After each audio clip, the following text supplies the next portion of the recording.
Thank you, Chris. Hallelujah. Okay, so isang magandang umaga po sa lahat at maging sa lahat po na nanonood online. Good morning sa lahat po ng ating mga kapatiran. And we're also excited to update you sa atin pong celebrations anniversary. Ang atin pong mga pastors coming from different chapters ay darating. Yun pong mga taga Visayas and Manila. At ang lahat po ng mga ibang province ay darating po yung mga pastors po nila. And this is the first time na magse-celebrate po tayo ng anniversary kasama po ang atin pong mga pastors coming from our daughter churches. Ruth will also be coming. Attend po siya.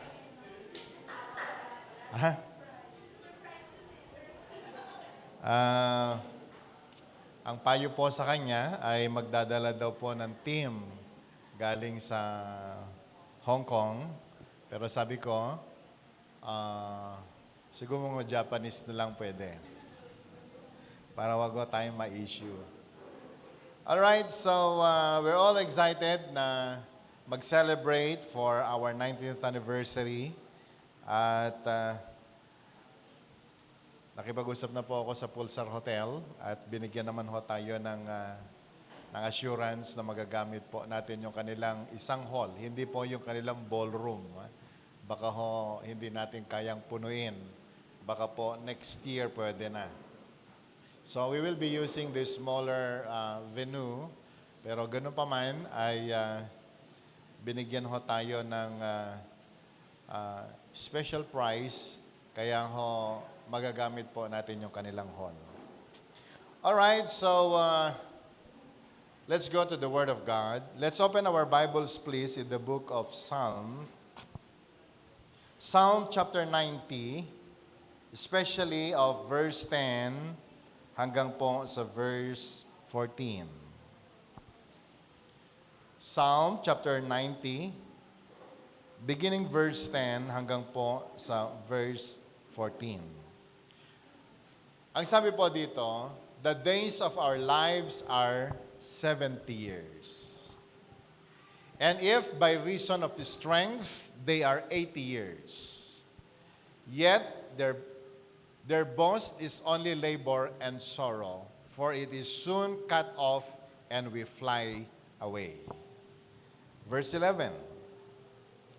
If only we knew the power of your anger, your wrath is great as the fear that is your due. Sabi po ng verse 12, sabay-sabay nga ba natin basahin ang verse 12?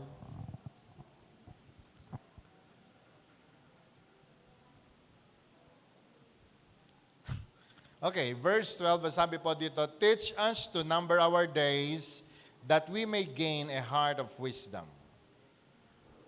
And then verse 13, relent, Lord, how long will it be? Have compassion on your servants. And verse 14, sabi po ng Bible, satisfy us in the morning with your unfailing love, that we may sing for joy and be glad all our days. Purihin ang Panginoon sa kanya pong mga salita sa umaga pong ito. Tayo po ay manalangin, Lord, we pray that may you bless your word today and may you bless every ear, bless every heart, that as we receive your word, O God, may you accomplish great things, O God, in the lives of your people, upang kami pong lahat, Panginoon, ay matanggap namin ang lahat ng mga inihanda mo, Panginoon, ng mga blessing for your people, bago pa man kami, Panginoon, isinilang sa mundong ito. For we believe, O God, you have a great plan sa bawat isa sa amin, at kalooban mo, Panginoon, na lubusin ang kagalakan ng bawat isa. At sa araw na ito, Panginoon, ang dalangin namin, kumilos ka sa aming kalagitnaan. Allow your Holy Spirit, O God, to reign and move in our midst in your own very special way, upang kaming lahat, Panginoon, ay mapuspos ng Santong Espiritu at ng mga salita na nagmumula sa iyo, Panginoon, sa araw na ito. At alam ko, Panginoon, ang lahat ng mga benefits of the cross, Lord, ay pagkakalob mo sa amin. For this is your finished work in the cross of Calvary so that your people, O Lord, ay makatanggap, Panginoon, ng lahat ng mga biyaya at habag na inyo pong inihanda pa mula nung simula. So Lord, we entrust to you ang amin pong pag-aaral. Samahan mo kami sa araw na ito. Ito pong aming dalangin sa pangalan ni Jesus. Amen.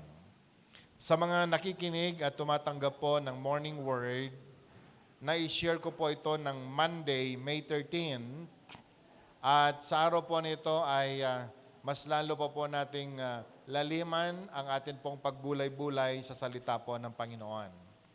Binigyan ho natin ng title, ang topic po na ito, Numbering Our Days. Amen? Lahat po tayo ay binigyan po ng pagkakataon ng Diyos na mabuhay ng ayon sa Kanyang kalooban. Mga kapatid, mga kaibigan, sa buhay po natin, madalas ay naririnig po natin, yun pong mga salita, yun pong mga komento na nagsasabing, hindi tayo pare-pareho. Narinig na po natin yan. Maging sa bahay o sa marketplace kung saan man tayo nilalagay ng Panginoon, kapag tayo po ay kinukumpara sa iba, tayo po ay umaalma at sinasabing, hindi tayo pare-pareho. Magkakaiba tayo ng pamilyang pinanggalingan, magkakaiba tayo ng gifts, magkakaiba tayo ng mga talents, magkakaiba ng upbringing sa atin ng atin pong mga magulang, at sadyang tayo nga po ay magkakaiba. Amen. Sabi mo nga sa katabi mo, magkaiba tayo.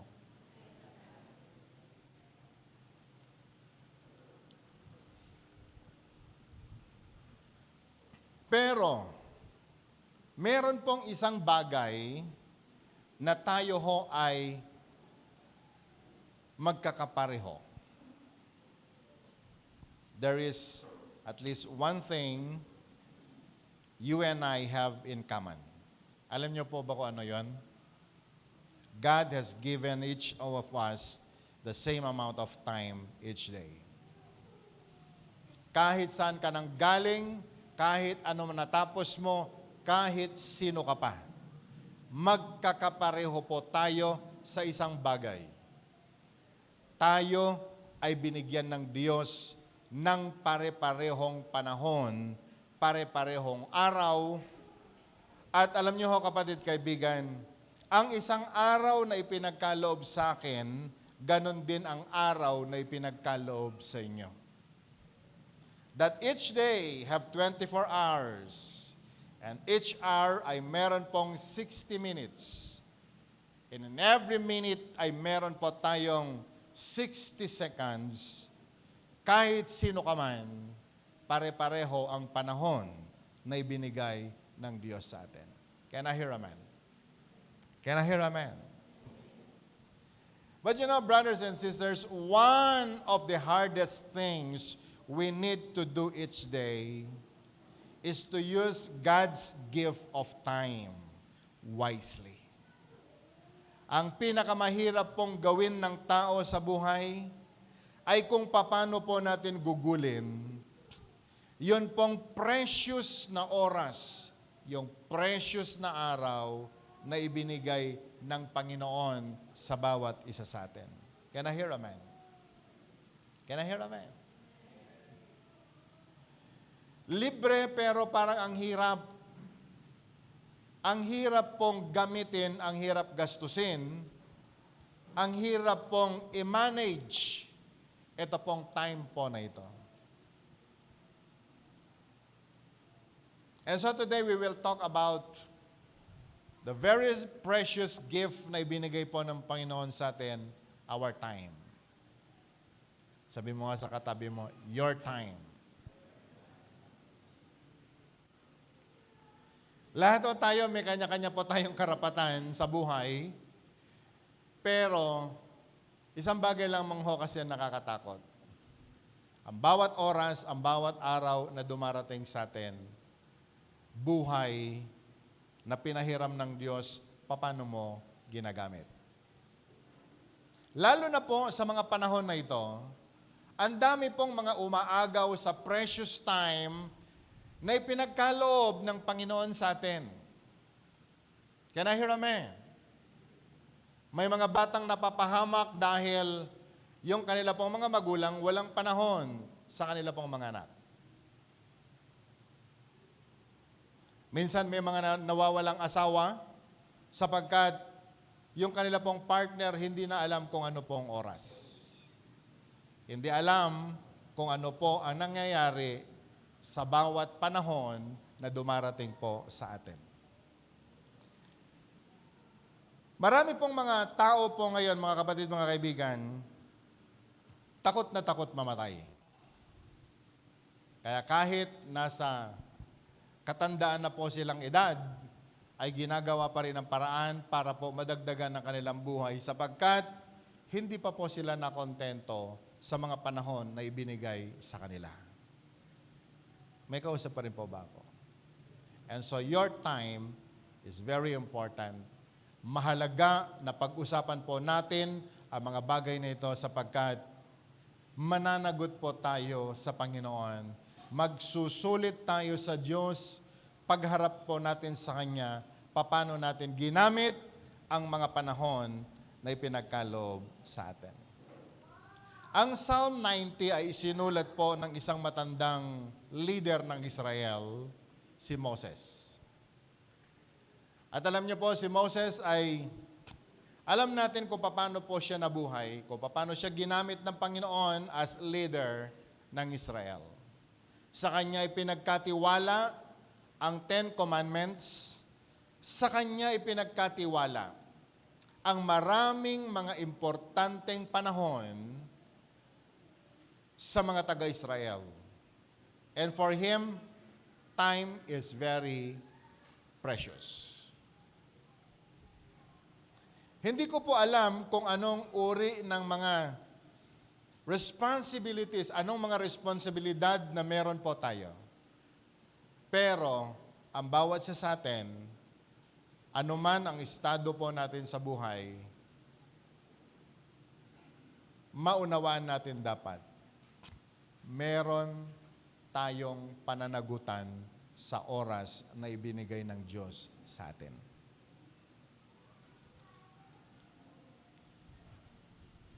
Now, ang sabi po ng Bible, verse 10, isa pong magandang balita. Pwede po ba natin ipakita yung verse 10, kapatid?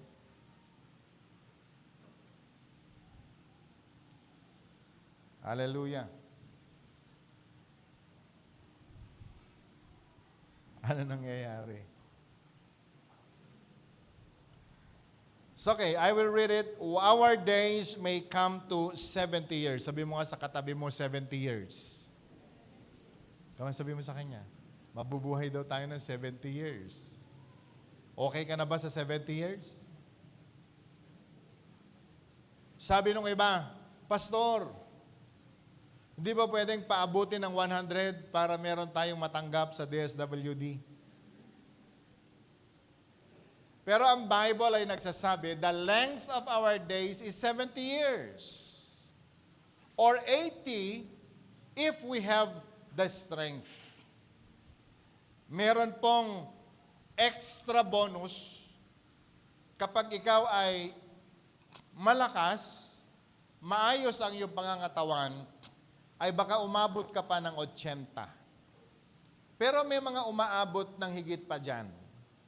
Kaya nga po, kung tayo ay nabuhay ng 70 years, magpasalamat tayo sa Panginoon na tupad natin ang kanyang layunin. Pero kung bibigyan ka pa ng extra, purihin ang Panginoon. Yet the span, or their span, is but trouble and sorrow. For they quickly pass, and we fly away. 70 kung 70, 80 kung 80. Pero alam niyo po, kapatid kaibigan, ang sabi po ng New International Version, yet the best of them are but trouble and sorrow. Tanggapin mo sa hindi, ang panahon ay lilipas at ikaw ay tatanda. Sabi mo nga sa katabi mo, tanggapin mo sa hindi, tatanda ka din. Uray manunga kojik ti kabil mo ita. Bumakit ken lumakay talata. Alright? The best of them are but trouble and sorrow. But they quickly pass and we fly away. And so si Moses ay nagbigay po ng ilang mga recommendation na kinakailangan pong we need to know how to number our days. Siguraduhin po natin araw-araw na wala pong napapakawalan na panahon sa buhay po na ito. Now, there are few points na gusto ko pong maintindihan. Sa verse 10, number 1, we need to recognize the time. Recognizing the time. Whether you like it or not, ang banal na kasulatan ay nagbigay po ng sukat ng tao ay po pwedeng mabuhay ng 70 taon. At kung ikaw ay malakas, pwede ka mabuhay ng 80 or 80 years na pwede ka mabuhay. Or even sometimes, person may receive yung mas mahaba. Dahil may mga nakikita po tayong umaabot ng 100, 110. At dangay DJ may isang amamutayo, 107 or 106. At alam nyo ho, ang kanya pong drama ay ganito. Nay, nalipatan naksamitin ni Apo nga alaem. Dahil Ilocano po siya, sabi niya, nakalimutan naman na yata akong kunin ni Lord. Dahil sa totoo lang, yung iba, nangangarap mabuhay ng mahaba, siya naman ho ay nagsasabing gusto niya nang umuwi sa Panginoon. Pero congratulations sa kanya.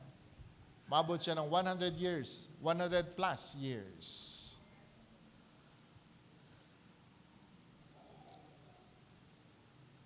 But nevertheless, no matter how long we live, it's not long at all. Dahil sa totoo lang, ang panahon ay napakaiksi at ang panahon ay tsak na matatapos. Nakakalungkot man pong isipin, pero pwede ko ba bang sabihin sa ating lahat, matatapos din ang buhay natin. Amen? And that we need to recognize our time. Alam nyo kapatid, madalas ko pong sinasabi sa pulpit, wala pa po nung nag-umpisan 611. Nung bata tayo, kinakailang mag-enjoy sana tayo ng buhay bilang isang bata.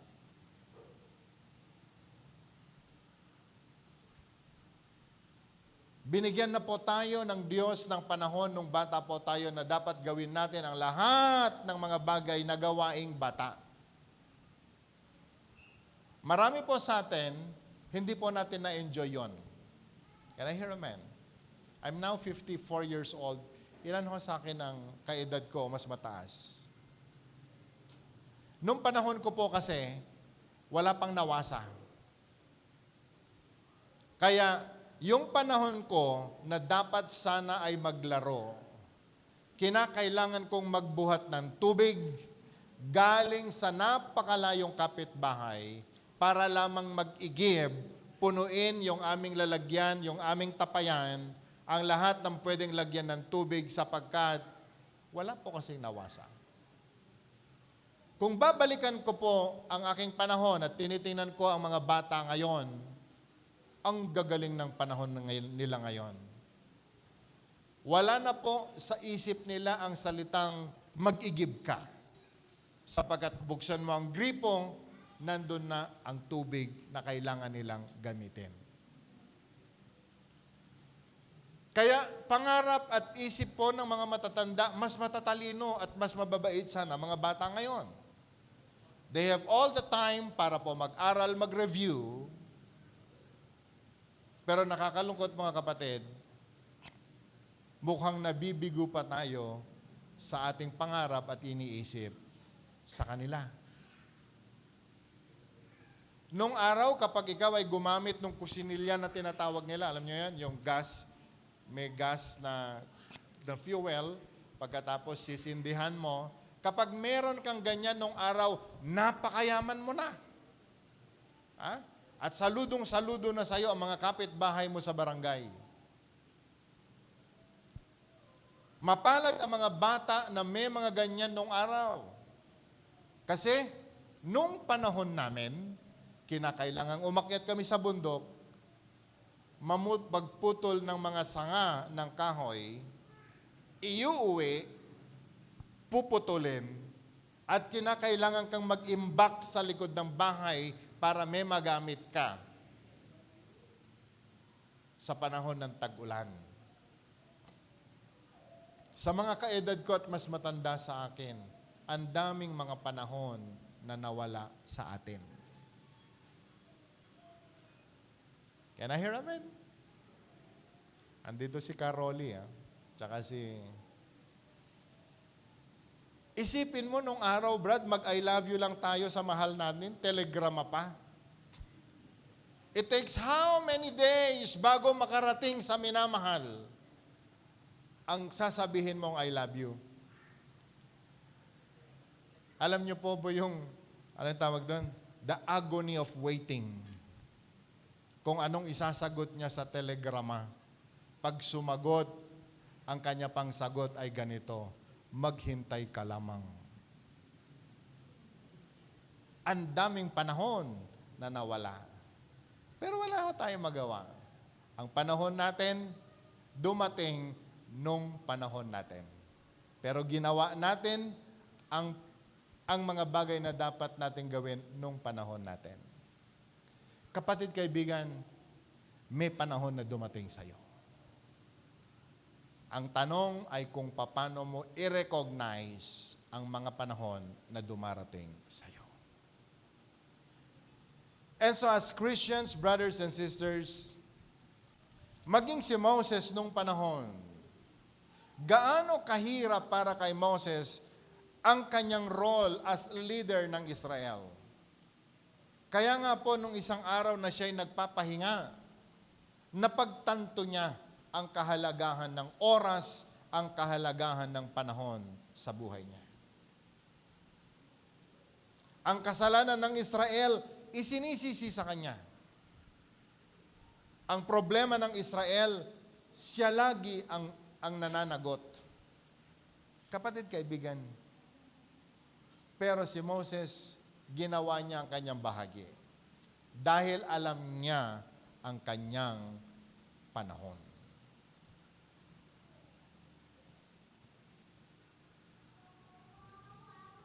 Maging sa inyong lahat na nakikinig ngayong umaga, gusto ko pong maunawaan natin, may panahon na dumating sa atin that we need to recognize the precious time na ibinigay ng Panginoon sa atin.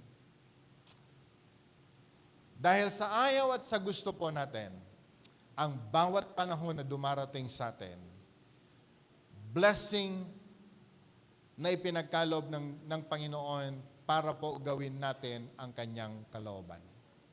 Na kapag hindi po natin nagawa ang mga dapat nating gawin because we failed to recognize the time, hindi na po yan babalik.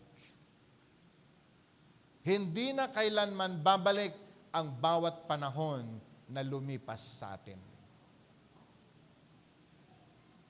Kaya nga ho, tayo na mga anak ng Diyos sa mga panahon po nito, kasama sa atin pong pakikipag-usap sa Diyos araw-araw, is that we need to pray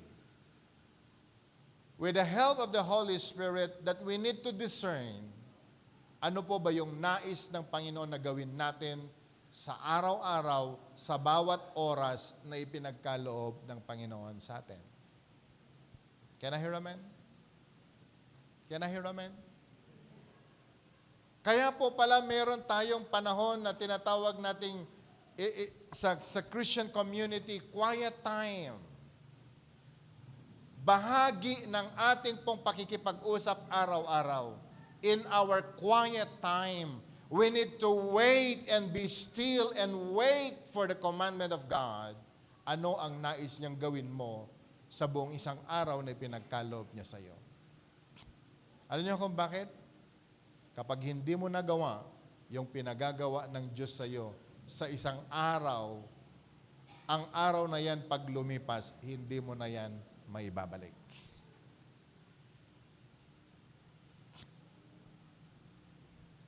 Araw-araw meron tayong dapat gawin para sa atin pong mga pamilya.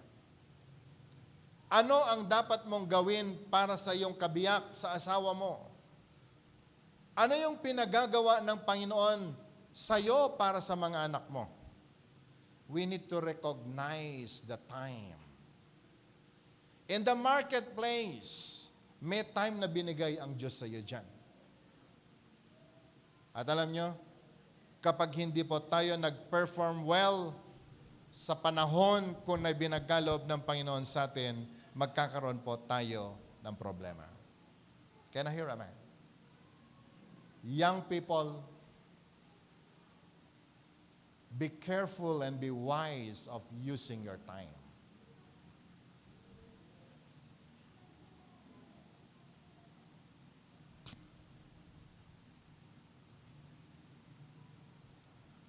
Napakahalaga ho na tayo maging sensitive every day.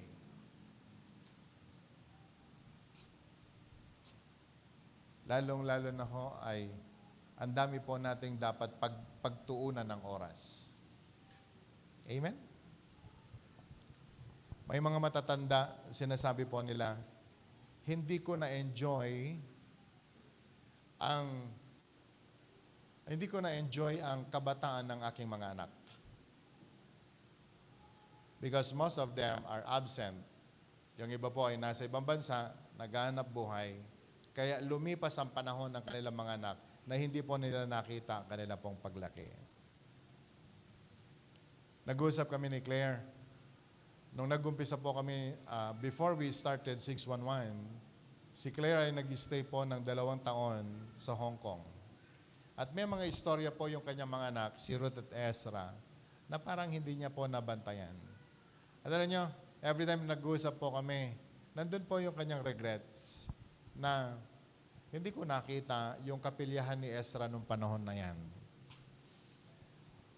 Lalo pag kinikwento ko po yung kakengkayan niya nung araw, sabi niya, hindi ko nakita yan.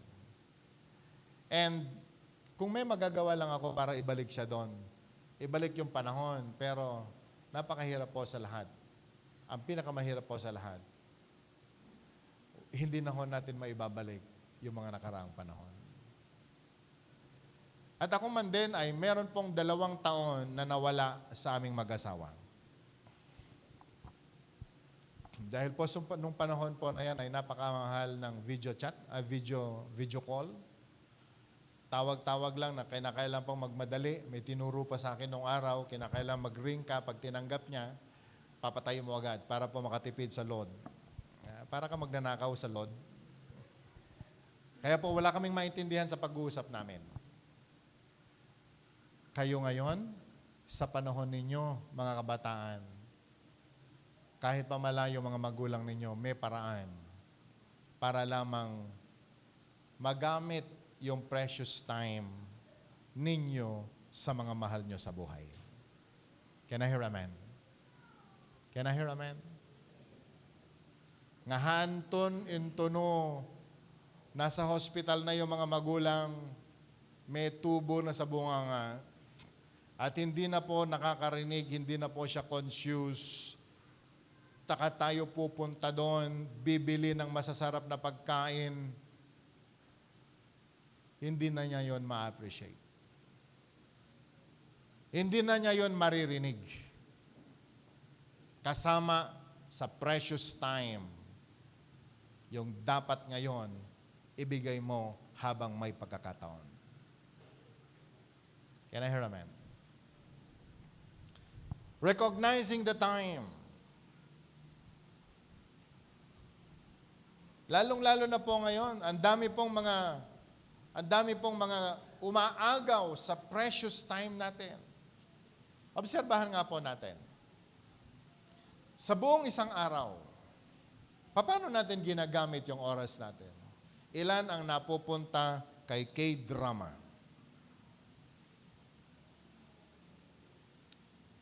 Ilan ang napupunta kay Coco Martin? Ilan ang napupunta sa pagbabantay ng mine? Wala hong masama dyan.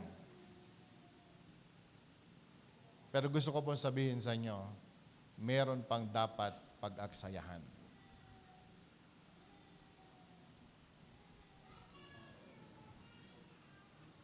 Kaya po sinabi ni Moses dito po sa verse 12,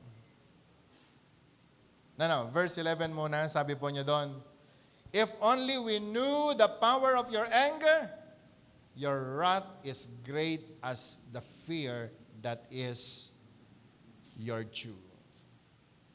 Who knows the power of your anger? For your wrath is great, verse 11,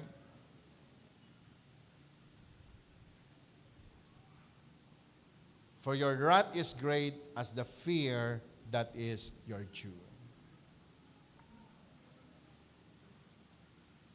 Alam niyo po ba na araw-araw nakatingin ang Diyos sa atin. Nakatingin ho ang Panginoon sa atin. At binabantayan po niya kung paano mo gamitin yung oras mo. Whether you like it or not, ang Panginoon meron pong emotion. Nagagalit po siya, pero natutuwa din siya. Can I hear amen? Can I hear amen? Okay. Praktisin kaya natin. Bukas paggising natin, ano yung ginagawa mo sa first hour na ibinigay ng Diyos sa iyo? Nakatingin siya sa iyo. Will you receive a double thumbs up sa Diyos habang ginagawa mo lahat yan? If not, kinakailangan magbago po tayo. Kinakailangan iayos po natin. Kung alam lamang natin yung galit ng Panginoon, kung alam lang natin kung paano siya magalit, mag-iingat po tayo.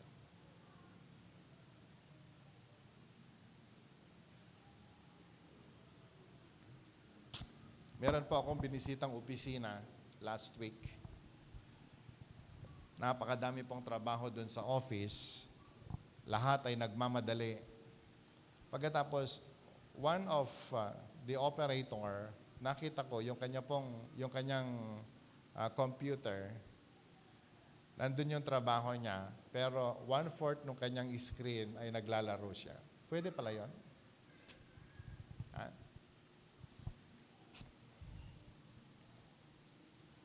Hindi naman akin yung opisina. Kaya lang naman ninyo, ako po ay nalulungkot. Dahil ang kanyang boss ay nagpapasweldo. Pero habang nasa loob po siya ng opisina, ay naglalaro siya. O pwede naman sigurong nagpapahinga.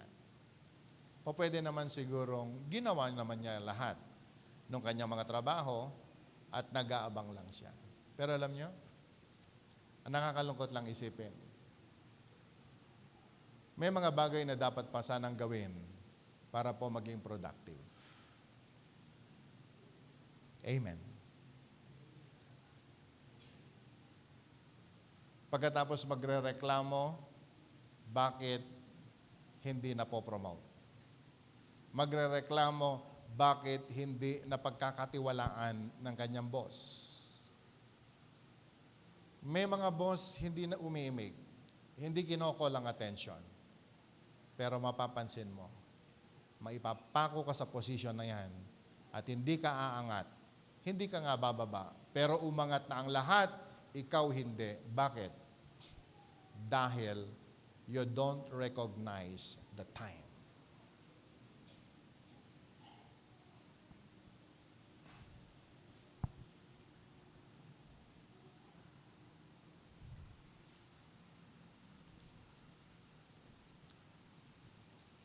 Hindi matutuwa ang Diyos sa bawat panahon na nilulustay ng tao na hindi po nagagamit para sa Kanya.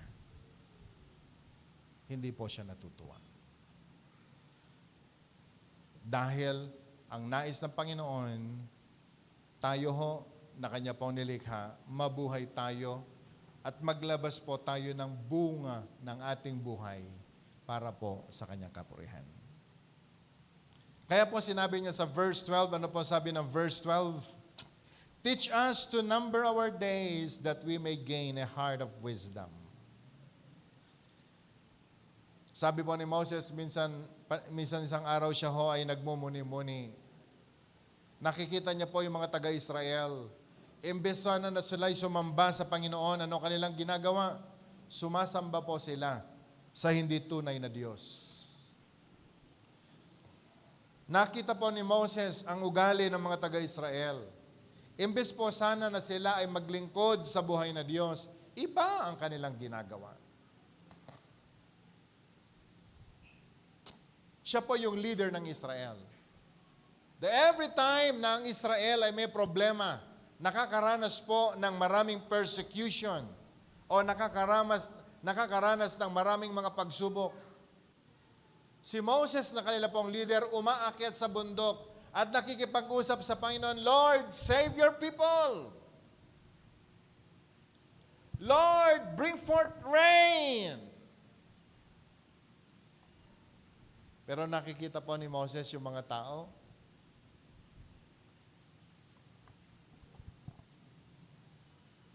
Sa verse 12, we need to learn how to redeem the time. That's number 2 in our lesson, redeeming the time. Matuto po nating bilangin ang mga araw na ipinagkaloob ng Diyos sa atin at yung araw-araw na ipinagkakaloob ng Panginoon sa atin, gawin ho nating fruitful, gawin po nating kapakipakinabang at gawin ho nating maging mabunga po tayo sa bawat araw, sa bawat oras na ipinagkakaloob ng Panginoon sa atin. We need to redeem the time sapagkat pag lumipas po yan, ay hindi na po natin maibabalik. And so Moses recognized the need for proper use of time.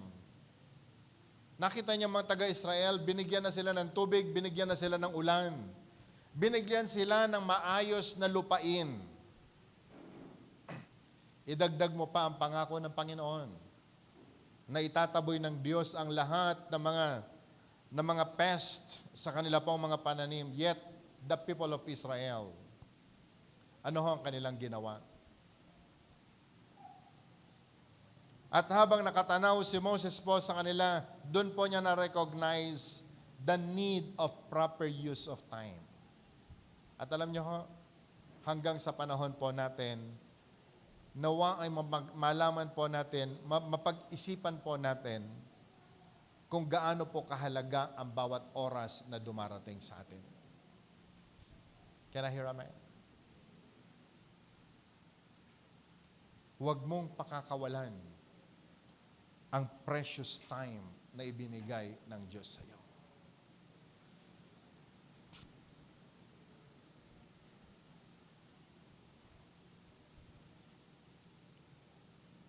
Our time should be spent acknowledging the shortness of time and the need to use our time wisely.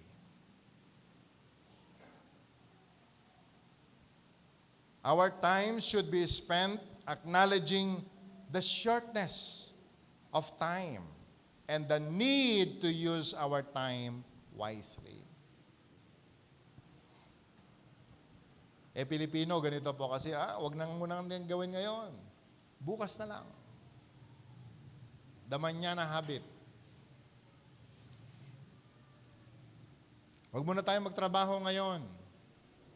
Bukas na lang. Pero yung pagkain mo, hindi mo pinospon. Pwede namang wag kang magtrabaho ngayon, pero wag ka namang kumain. Diba? Wag ka ring maligo kasi mababawasan yung sabon mo. Meron po ako natutunan sa buhay. Nung araw po kasi, ang hirap ng buhay namin nung araw.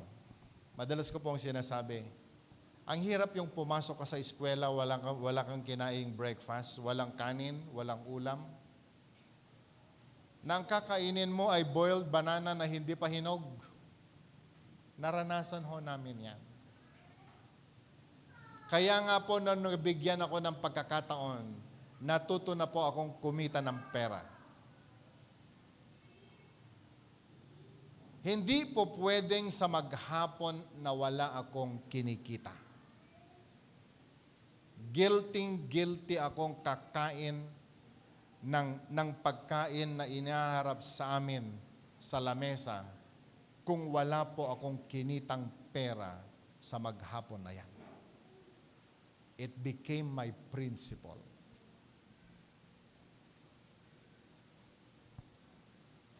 Dahil ang nanay ko ganito magsalita.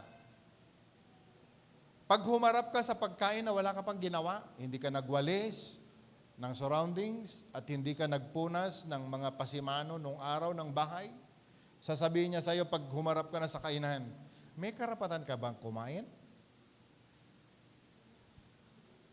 Kaya nga yung mga kuya ko nung araw, pag sila'y naglalaro ng basketball, pawis na pawis, uuwi ng bahay, maghahanap ng pagkain. Ang sagot ng nanay ko sa kanila, iluto na na bola, takanan no.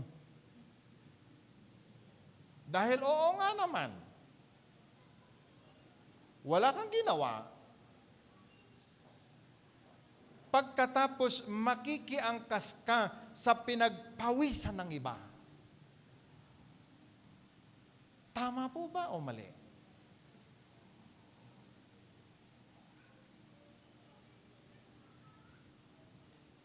Minsan lang ho ako magturo ng ganito. Pero napakahalaga ang oras ng bawat isa sa atin. Kaya nung kami nagpakasal ni Claire, sabi ko sa kanya, Mami, isang bagay lang ang pangako sa iyo. Hindi ka mawawalan ng bigas. Dahil ayaw ko na yung mga anak natin ay pupunta sa kapitbahay, manghihiram ng bigas. Samantalang ang tatay nila ay napakalakas. I will not do that. Kaya nga ho, bago ako aalis sa aking higaan, todong panalangin, Lord, give me health. Give me wisdom so I can use the time that you had given me. Give me wisdom kung paano maging productive sa buong maghapon. At alam niyo kapatid, natuto po tayo sa principle po na yan. And I want to tell you this, brothers and sisters, dahil napapansin ko po sa mga panahon na ito, ang mga kabataan ho natin, napaka-relax ng kanila pong mga buhay. Pati pang date, galing pa sa mga magulang. Di kayo nahiya?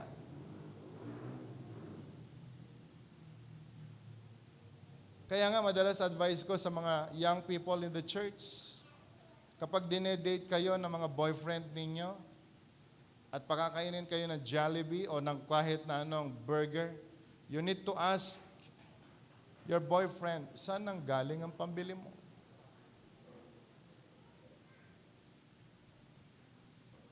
Can I hear amen? At marami pong nagtatanong sa akin, mga dalaga ngayon, Pastor, paano mo malalaman na yung boyfriend mo at yung magiging mapapangasawa mo ay maayos? Ang lagi kong sagot ay kapag siya ay maayos na anak. Dahil kapag hindi maayos na anak yan, hindi magiging maayos na asawa yan. If he is not a provider in the family, he will never be a good provider for you. Clear po ba tayo? May kausap pa rin po ba ako? Huwag na ho tayong sumali sa listahan ng mga babaeng iiyak. O baka yung ilan ho sa atin ay magpasalamat dun sa ipapasang bill ng Congress natin ngayon. Malapit na pong maaprubahan ang divorce in the Philippines. Huwag nawang mangyari. Huwag nawa namang loobin ng Panginoon. Kaya po mga lalaki, ilan ho dito mga binata, taas ng kamay. Yan. Learn to number your days. Can I hear a man? Can I hear a man? Mababaw lang ho kaligayahan ko, kapatid. Ang pagkain ko po ay 70 pesos lang, 1 meal. Pero dahil ako po ay lalaki, kinakailangan meron po akong 140 para po malibre ko si Claire.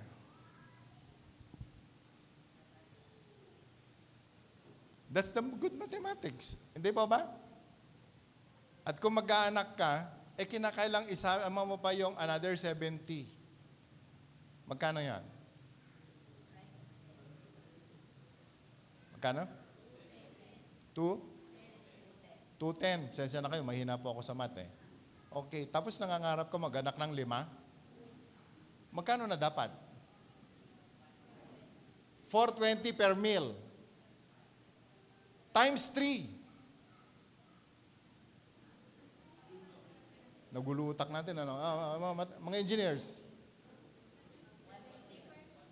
70 lang ang per meal, di ba? Oh.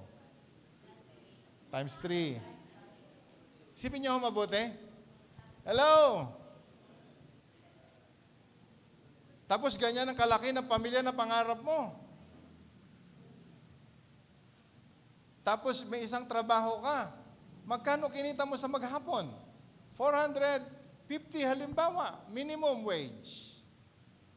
Pagkatapos, wala kang diskarte. Mas marami ka pang oras sa Facebook. Mas marami ka pang oras sa barkada. Kailangan mag-isip-isip ka.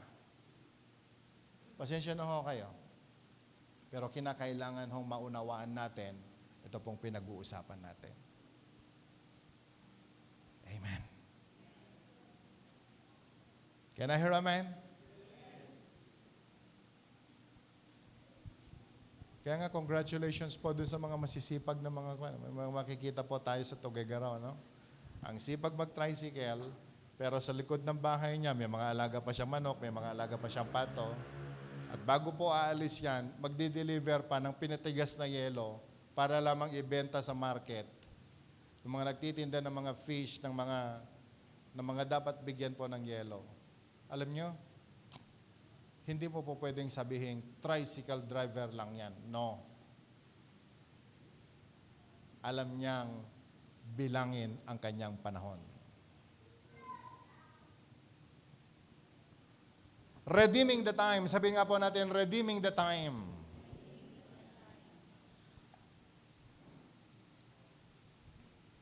And the most important thing we can do with our time is to please God. Pwede ba bang sundan natin ang aking sasabihin? The most important thing we can do with our time is please God. Sabi nga po natin, to please God. Okay. Araw-araw, minu-minuto, oras-oras sa buhay po natin. Napiplease po ba natin ang Panginoon? Napiplease po ba natin ang Lord?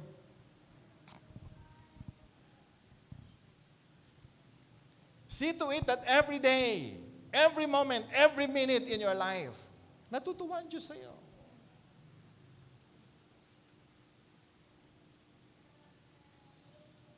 Hindi na kung sinong mga tao, ang importante ma-please ang Diyos sa atin. Amen.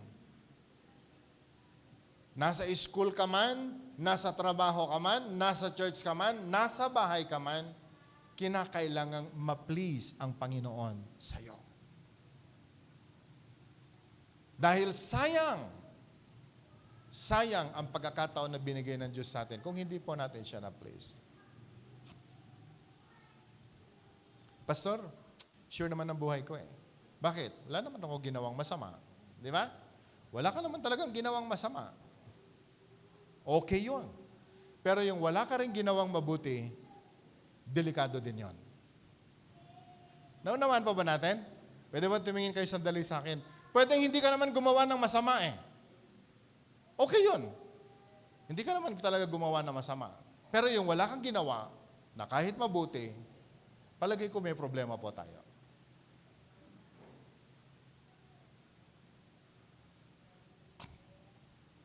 May narinig po akong kwento. Nagagalit daw po yung nanay niya kasi wala daw po siyang ginawa kundi nakahilata at nagbabasa lamang ng comics. Comics ba? Nung araw yan eh. Kaya nung sinabihan siya ng nanay niya, ay anak ko, wala ka bang ibang alam gawin kundi magbasa ng comics? Sagot daw yun ng anak. Di ba? Mas masaya na yata yung ganito kaysa yung maririnig ninyo akong nasa labas, nakikipagbugbugan, nakipag-inuman, nasali sa gulo, so mas maganda na lang yung nasa bahay, nagbasa na lang ng comics. Tila tama, parang tama, pero hindi pa rin tama. Now be careful. There are things that are seemeth right before man, but the end are ways of death. Madalas sinasabi natin, wala naman akong ginawang masama. Pero yung hindi ka gumawa ng mabuti, masama din yan.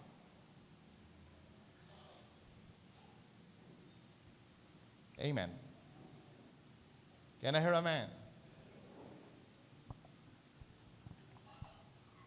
Redeeming the time. So the most important thing we can do with the time that God had given us is to please God. Every day, pangarapin mong matuwa ang Panginoon sa iyo.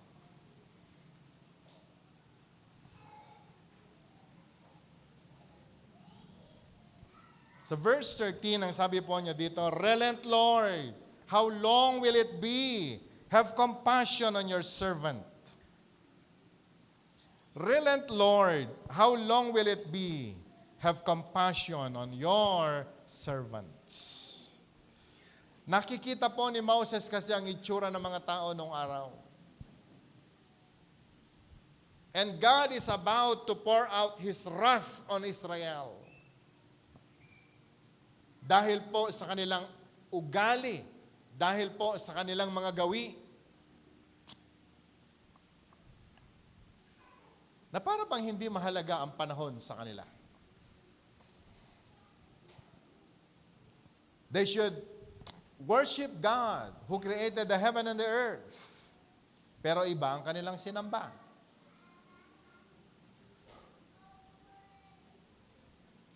Na dapat po sanang mabuhay sila as chosen people of God, yet nabuhay po silang katulad ng mga Gentiles.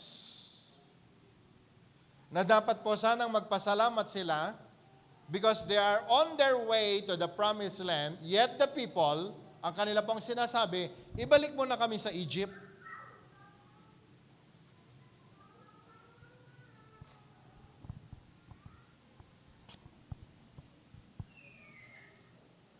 Kasi sabi po ng verse 14, can we read it aloud? Satisfy us in the morning with your unfailing love, that we may sing for joy and be glad all our days. Nakita po ni Moses ang ugali ng mga taga-Israel. Sabi niya, Lord, isatisfy mo kami sa umaga pa lamang with your unfailing love. Hindi po siya nag-pray ng, Lord, tupukin mo na sila kung ayaw nilang sumunod. Pero ang kanya pong panalangin, ang kanya pong pangarap, Lord, isatisfy mo ang mga taga-Israel with your unfailing love. With your unfailing love, satisfy your people. Nung sila po ay nagutom, wala pong makain, nagbigay ang Panginoon ng mana. Nung nabusog po sila sa mana, kailangan nila ng ulam. So ano ginawa ng Panginoon? Binigyan po sila ng pagkain. Everything they need, God provided. They are in need of water, God gave them water, fresh water in the wilderness. Kaya nga po si Moses nagsabi, satisfy us in the morning with your unfailing love, that we may sing for joy and be glad all our days. Are we all excited? Yung morning pa lang, maramdaman mo na, nakikita mo na yung unfailing love ng Panginoon. Okay? Na umaga pa lang, you will sing for joy and be glad. Dahil napakabuti po ng Panginoon. Hallelujah! Alam niyo mga kapatid,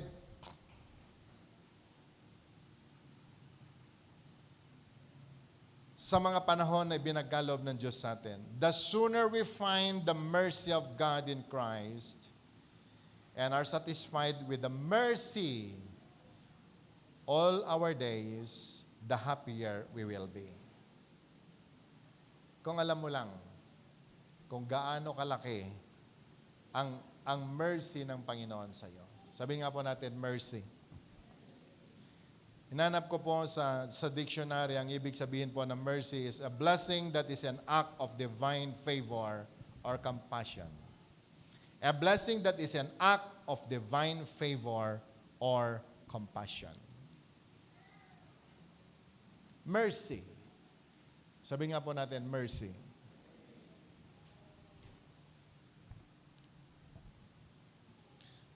Last week, nagsabi po sa akin si Limuel, sabi niya, Pastor, wala nang pagkain yung mga manok natin.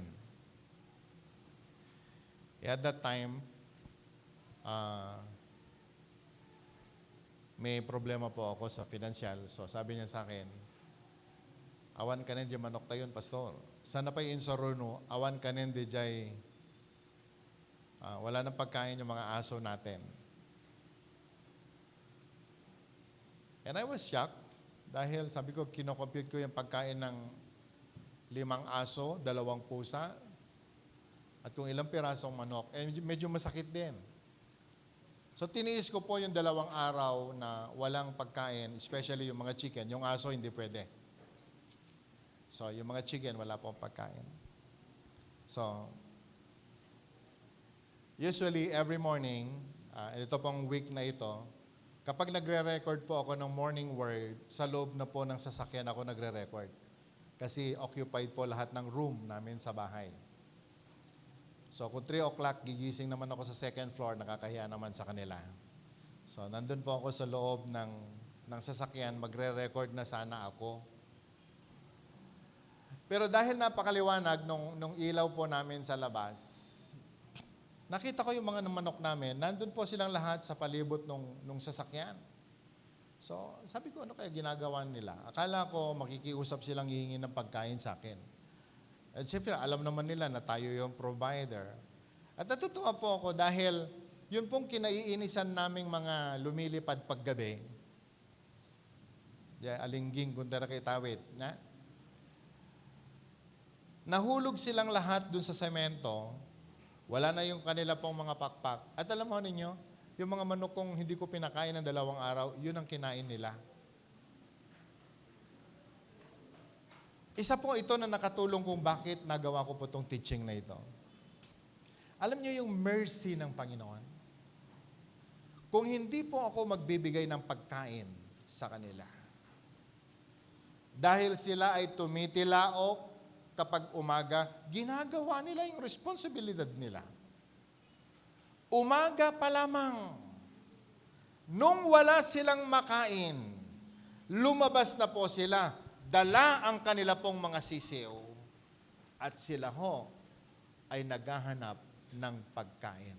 At isipin po ninyo, yung kinaiinisan ko nung gabi, yun pala yung blessing sa kanila nung umaga. Sabihin nga po natin, mercy.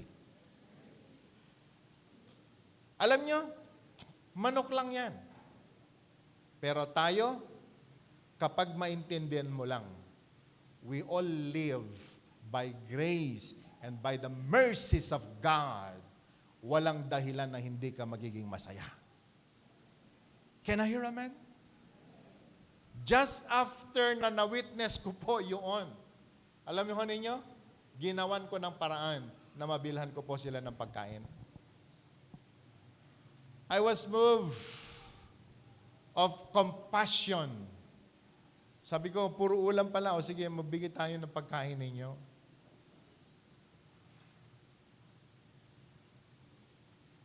Kapatid, alam mo, pag natuwa lang ang Diyos sa'yo, walang bagay na hindi niya gagawin para malubos pa ang iyong kagalakan. Can I hear amen? Rejoicing through time. The word mercy refers to God's love. Yung pag-ibig ng Panginoon. And let us always remember that nothing can separate us from that love of God. Mahal na mahal ka ng Diyos. Pinatunayan niya na po yan sa Romans chapter 8, verse 35 to 39, that no one can separate us from the love of Christ. Ginawa niya na lahat ng paraan, huwag ka lamang mahiwalay sa Diyos. Kaya alam mo kapatid, yung panahon, yung oras, yung araw na ipinagkaloob po sa atin ng Panginoon, ingatan po natin. Amen. Can I hear amen? Gamitin po natin sa ikapupuri ng Panginoon. Kung estudyante ka, mag-aral kang mabuti. Kapag nakita ng Diyos kung paano ka nagpupursige sa pag-aaral mo, ipagkakalob ng Lord ang lahat ng wisdom, ang lahat ng understanding, and all the anointing para lamang magtapos ka for the glory of our God. Can I hear amen?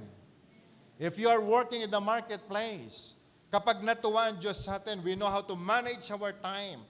We know how to use the time wisely. Alam mo, God will surely satisfy you sa bawat araw na darating sa buhay mo. Saan man tayo naroroon, saan man tayo ilalagay ng Diyos, use that precious time for the glory of God.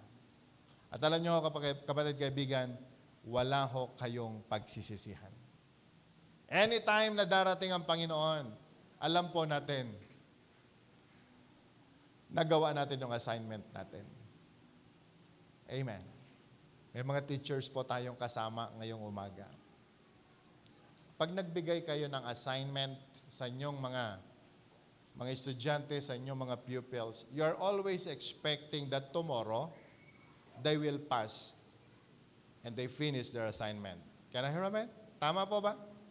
And once they fail, nagawin yung kanilang assignment, nung panahon po namin, ang sasabihin po ng teacher namin, labas mo kamay mo.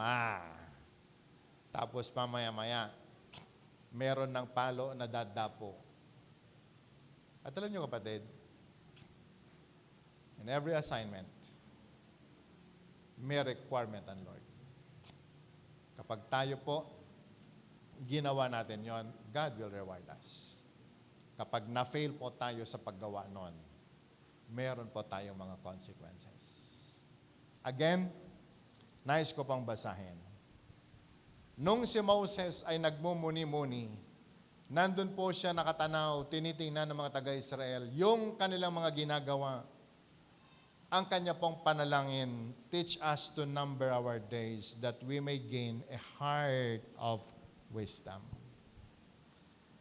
Teach us to number our days that we may gain a heart of wisdom. Lahat po ng tao gusto magkaroon ng talino. Lahat ng tao gusto magkaroon ng wisdom. Nais ibigay ng Diyos yan. Pero bago ibigay ng Panginoon yan, ano po sabi po ng Bible? Turuan mo muna kami na alamin ang bawat araw, ang bawat panahon na dumarating sa amin.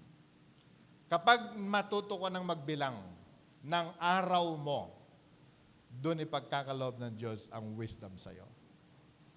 Can I hear amen? Can I hear amen? Kaya nga po, ngayon, simple lamang po ang aking bilang. Lord, give me my Monday. Give me my Tuesday.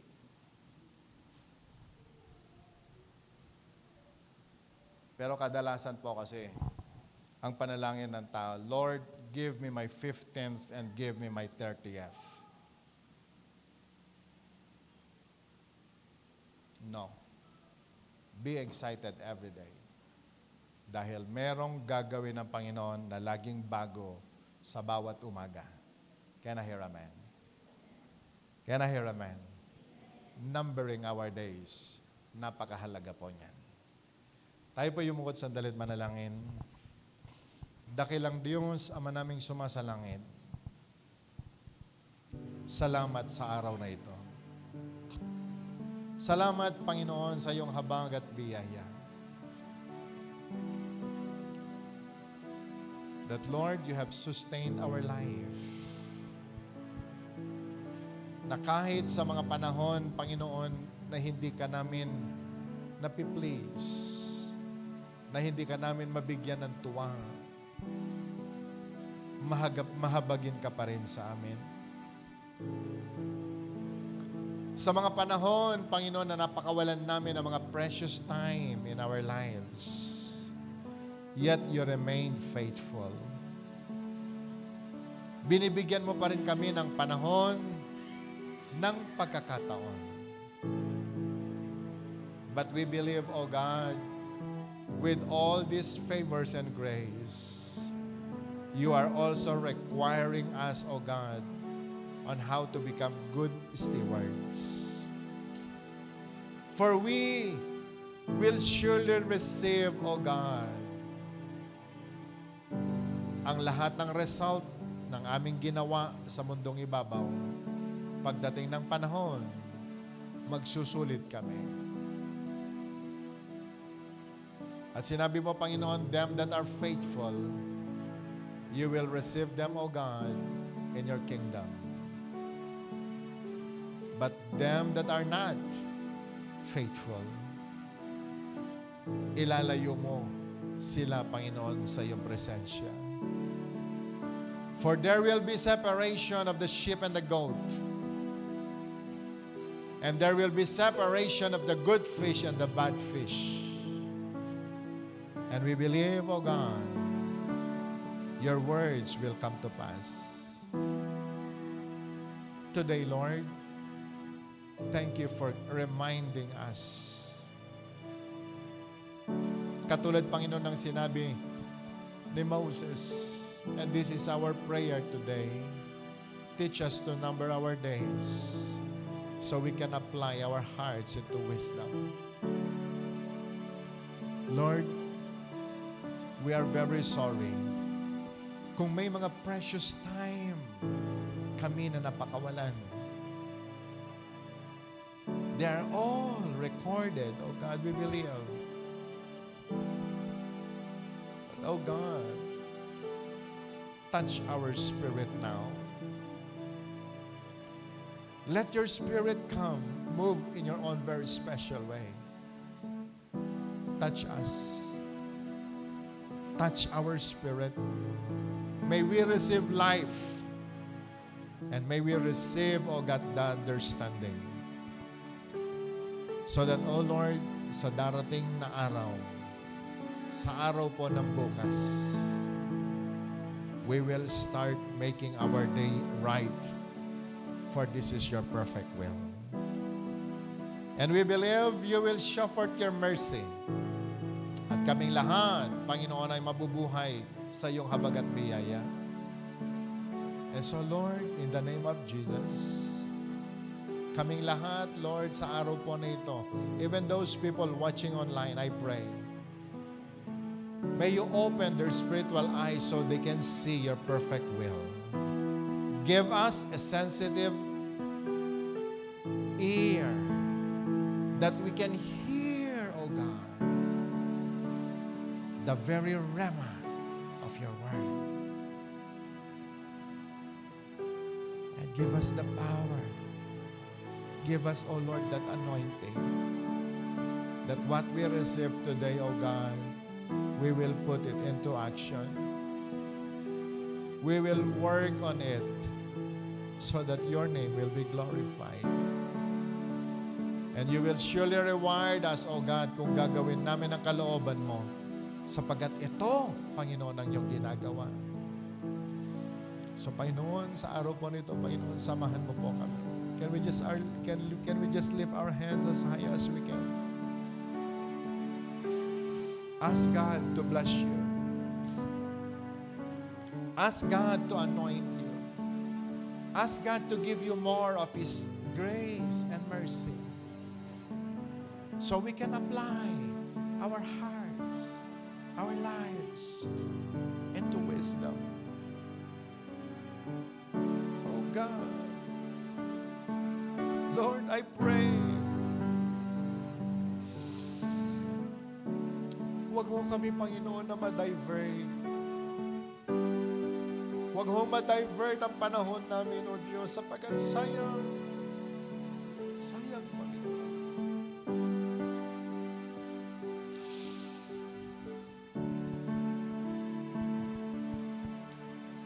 I pray for your Spirit now, Lord. Cover your people. Encapsulate us with your Spirit, so that the devil cannot snatch, O Lord, the very word that we receive today.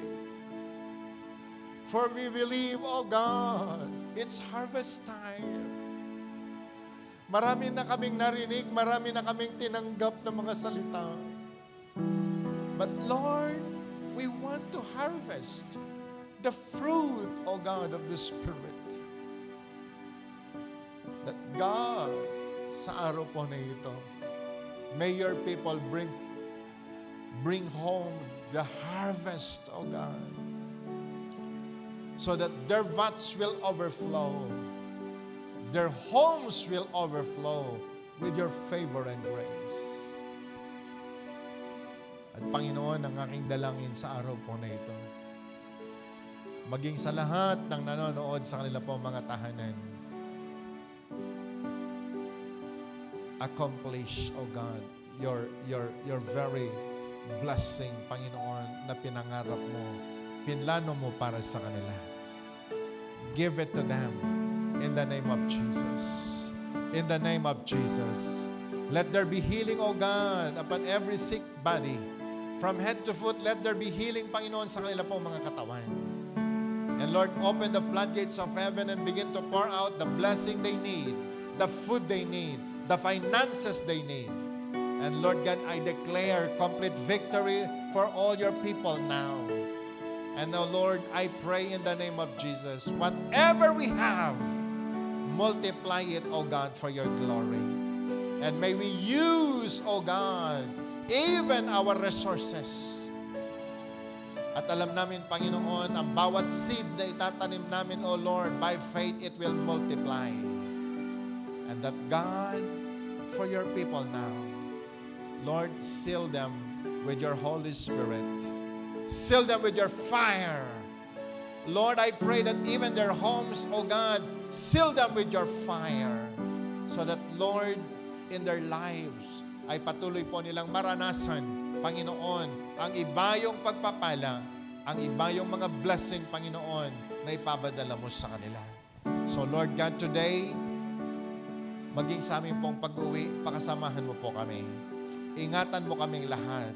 At ang dalangin ko po, Panginoon, ang araw-araw na ipagkaloob mo sa kanila, they will start counting their blessing.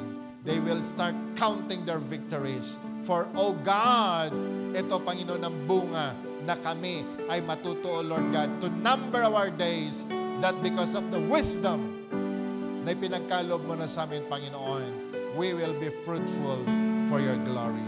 Ingatan mo yung mga anak, Panginoon, sa paglabas po namin sa lugar na ito. Sa iyo ang lahat ng papurit pasasalamat. Sa pangalan ni Jesus, and everyone will say, Amen.